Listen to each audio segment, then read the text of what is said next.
जय हिंद दोस्तों, स्वागत है आपका और एक नई वीडियो में और एक नए टॉपिक के साथ। चलो दोस्तों, पहले वीडियो देखते हैं। आशा करेंगे पसंद आएगा, और पसंद आए तो लाइक और शेयर जरूर से कर दीजिएगा। और चैनल पर पहली बार आए, सब्सक्राइब नहीं किया तो सब्सक्राइब जरूर से। चलिए स्टार्ट कर।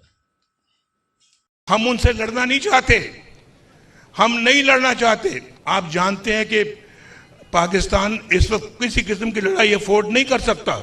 आज इंडिया में तो शायद लोग पाकिस्तान पे हंस रहे हैं, इस पे भी कमेंट कीजिएगा। वो देख रहे होंगे कि ये क्या तमाशा बने हुए हैं। दुनिया भर में जगहसाई हो गई मेरे मुल्क के।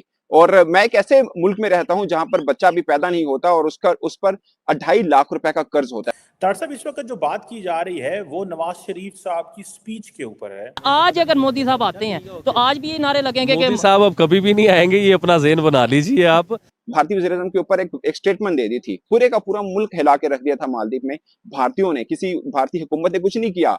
आम जनता, आम आवाम उठी है और उन्होंने बोला कि आपने हमारे वज़ीर-ए-आज़म पे बात क्या की है। जो हमारा नेबर है उसका मीडिया के साथ में भी आज काफी एंगेजमेंट हुई, वो भी हंस रहे हैं हमारे ऊपर। आप क्या देख रहे हैं?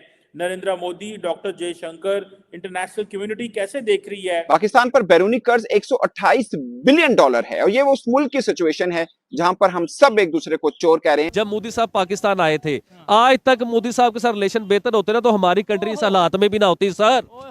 इस हालात में हमारी कंट्री ना होती। डेफिनेटली हम मजीद क्राइसिस में हैं। एक तबका कह रहा है हम क्राइसिस में हैं, शायद हम दोबारा बेवकूफ बन गए हैं। मैं कहता हूं कि जब हमारे यहाँ पे फ्लड आया, शायद अगर हमारे इंडिया से रिलेशन बेहतर होते तो हमें दूसरे कंट्रीज में जाके ये ना कहना पड़ता कि हम बेकारी नहीं हैं, बस मुश्किल हालात हैं तो हेल्प कर दें। वो हंसते इसलिए होंगे कि ये क्या ड्रामा है यार, ये क्या हो क्या रहा है। पड़ोस का कोई फ्यूचर ही नहीं है। नमस्ते दोस्तों, जय हिंद। हिंदुस्तान स्पेशल में आपका स्वागत है। दोस्तों, पाकिस्तान और भारत के बीच रिश्तों में वर्षों से खटास है। इसी बीच नवाज शरीफ ने कहा है कि वह पड़ोसी देशों के साथ संबंध सुधारने की कोशिश करेंगे। नवाज शरीफ के इस बयान को लोग भारत के साथ जोड़कर देख रहे हैं कि नवाज भारत के साथ रिश्तों को मजबूत करने के लिए काम करेंगे। नवाज ने आगे कहा कि हम दुनिया और पड़ोसियों के साथ संबंध सुधारेंगे और पड़ोसियों के साथ सभी मुद्दों को हल करेंगे। उन्होंने अपने समर्थकों से पूछा कि क्या वह उनकी राय से सहमत हैं, जिसका सैकड़ों समर्थकों ने समर्थन किया। शरीफ ने ब्रिटेन से वापस आकर भारत की खूब तारीफ की थी। उन्होंने कहा था कि हमारे आसपास के देश चांद पर पहुंच गए हैं, लेकिन पाकिस्तान अभी भी जमीन से नहीं उठा। वह इस्लामाबाद में PMLN के कार्यकर्ताओं को संबोधित कर रहे थे। इस दौरान उन्होंने पाकिस्तान की गंभीर आर्थिक स्थिति की ओर इशारा करते हुए कहा, हमारे पड़ोसी चांद पर पहुंच गए, लेकिन हम अब तक जमीन से नहीं उठ पा रहे। यह इस तरह से नहीं चल सकता। हम अपने पतन के लिए खुद जिम्मेदार हैं। आज इंडिया में तो शायद लोग पाकिस्तान पे हंस रहे हैं, इस पे भी कमेंट कीजिएगा। वो देख रहे होंगे कि ये क्या तमाशा बने हुए हैं और कैसे कैसे सियासतदानों ने हमें कहाँ पहुंचा दिया है। आज यूरोपियन यूनियन की भी स्टेटमेंट आई है तार साहब, विच इज़ वेरी सिग्निफिकेंट। वो कहते हैं कि हमने ये महसूस किया है कि इन्वेस्टिगेशन होनी चाहिए जो इलेक्शन इरेगुलरिटीज़ हैं, और उन्होंने ये भी कहा है कि जो EU इलेक्शन एक्सपर्ट मिशन आया है उसकी जो रिकमेंडेशन है उन पे इम्प्लीमेंट करें। तार साहब, वो इसे डिक्टेशन ही कहेंगे ना कि आप एक तो इलेक्शन इरेगुलरिटीज ठीक करें और जो हम रिकमेंडेशंस देंगे उनको इम्प्लीमेंट भी करें, और हमें बताएं कहाँ कहाँ क्या हुआ है। आपने अपने लोगों को जेलों में डाला है, आपने क्या डेमोक्रेटिक का जो प्लुरलिज्म है उसको कॉम्प्रोमाइज किया, democratic values, media, civil society, लोगों को पकड़ा, सब कुछ उन्होंने वो एक इश्तिहार छोटा सा लगाया। एक तो जरा ये बताइएगा इंटरनेशनल कम्युनिटी हमारे बारे में क्या सोच रही होगी, और इंडिया जो हमारा नेबर है उसका मीडिया के साथ में भी आज काफी एंगेजमेंट हुई, वो भी हंस रहे हैं हमारे ऊपर। आप क्या देख रहे हैं? Narendra Modi, doctor Jaishankar, international community कैसे देख रही है, पर्टिकुलरली ये जो 2 दिन के इवेंट्स हैं? चीमा साहब देखें, मैं अज्यूम करना चाहूंगा कि आज हमारे भारतीय दोस्त क्या कर रहे हो। पहले हंसते होंगे, फिर बाद में रोते होंगे। वो हंसते इसलिए होंगे कि ये क्या ड्रामा है यार, ये क्या हो क्या रहा है।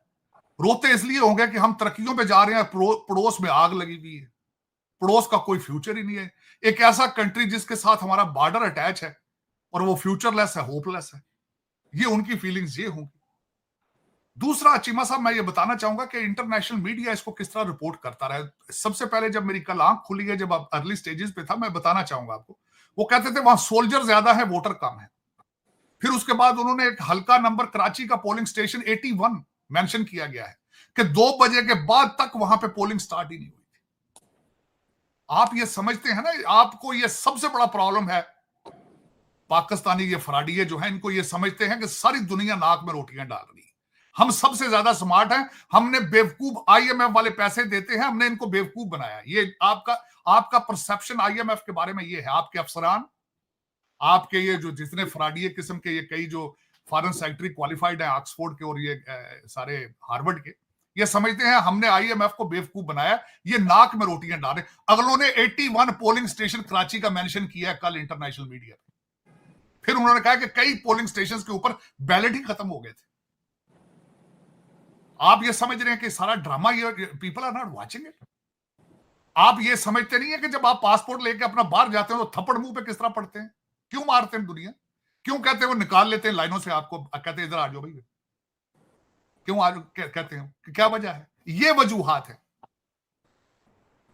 तो चीमा साहब, दर हकीकत मैं हमेशा ये कहता हूं, मैं वाहिद एक ऐसा इंसान हूं जो देख रहा हूं मुसलसल अमेरिका में देख के, और मेरी सारी जिंदगी का रिजल्ट ये है, Nations can not survive without nationalism. और आपने 1947 से इस चीज के, आपको नेशनलिज्म का पता ही नहीं। दर हकीकत आपको आइडेंटिटी का क्राइसिस है चीमा साहब। ओरिजिनली इन सारे मसाइल के अंदर एक मसला आपकी आइडेंटिटी का भी है। आप सुबह उठते हैं, कहते हैं हम अरबी हैं, दोपहर को आप बन जाते हैं अफगानी, आप बन जाते हैं, आप फौरन उसी वक्त आप गौरी बन जाते हैं दोपहर वक्त, और रात के वक्त सोने से पहले आप 2 ड्रिंक लेकर तो आप फिर उसके वक्त कोई और तीसरी चीज बन जाते हैं। आप दिन के टाइम 3-3 किस्म के दौरे पड़ते हैं आपको।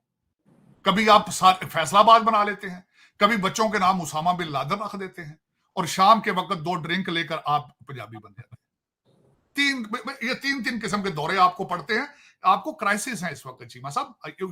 यू डोंट नो वेयर आप, मैं गारंटी कर देता हूं 25 करोड़ लोगों को पता नहीं है कि हमारी डायरेक्शन क्या है, हम चाहते क्या है, क्या चाहते हैं। मेरा ये क्वेश्चन है कि एक ऑक्सफोर्ड ग्रेजुएट बंदा बाहर से आया था, उसने जिन्हों के साथ 3.5 साल हुकूमत चलाई, उसकी अपनी डायरेक्शन तालिबान है। ये जो आपका रेवोल्यूशन आज आया, आप कह रहे हैं ना रेवोल्यूशन ही आया ना आज, उस रेवोल्यूशन की डायरेक्शन तालिबान है चीमा साहब। वो अय्या का नाबदू अय्या का नस्ताइन, वो कहता है कि तालिबान ने जंजीरें तोड़ दी हैं। आपने जश्न मनाए थे तालिबान पे, आप वो अब ये तो तालिबान की मेहरबानी। उन्होंने कहा परा करो, तुसी कौन हो यार? उन्होंने कहा आप तो, तुम तो मुसलमान ही नहीं हो। वो कहते हैं तालिबान आपके बारे में। लेकिन आपको मैंने बताया है, यू हैव आइडेंटिटी क्राइसिस। आपको क्या जरूरत थी तालिबान? आज भी तालिबान का मॉडल आप क्यों बनना चाहते हैं Taliban? You just name me one single thing. अब क्या वजह है, क्या अट्रैक्शन आपको नजर आ रही है तालिबान बनने में? मैं मान लेता हूं ठीक है, खान साहब, खान तालिबान नाम था ना उनका, और बच्चे भी तो बुलाओ ना यहां पे फिर आपने लंदन से। मेरे बच्चे को कहते हो कि तुम जिहाद करना है तुमने, ये सियासत नहीं है। कासम को भी बुलाओ, सुलेमान को भी बुलाओ ना। मेरे बच्चों की छातियों क्यों आगे करते हो गोलियों के लिए? यही ट्रेजेडी चीमा साहब। और 25 करोड़ लोग इस वक्त जो है सारे नशे में है। मेरी नजर में ये सारा जो कुछ हुआ है, ये सारी एक बेवकूफी की अलामत है। मैं I am sorry to say that. So thank you दोस्तों, वीडियो को यहाँ तक देखने के लिए। बाकी दोस्तों, वीडियो आपको कैसी लगी कमेंट में लिखकर आप हमें जरूर बताइए। फिलहाल हम आपसे विदाई ले रहे हैं, लेकिन मिलते हैं और एक नई वीडियो में आपके साथ। टिल देन, जय हिंद, जय भारत।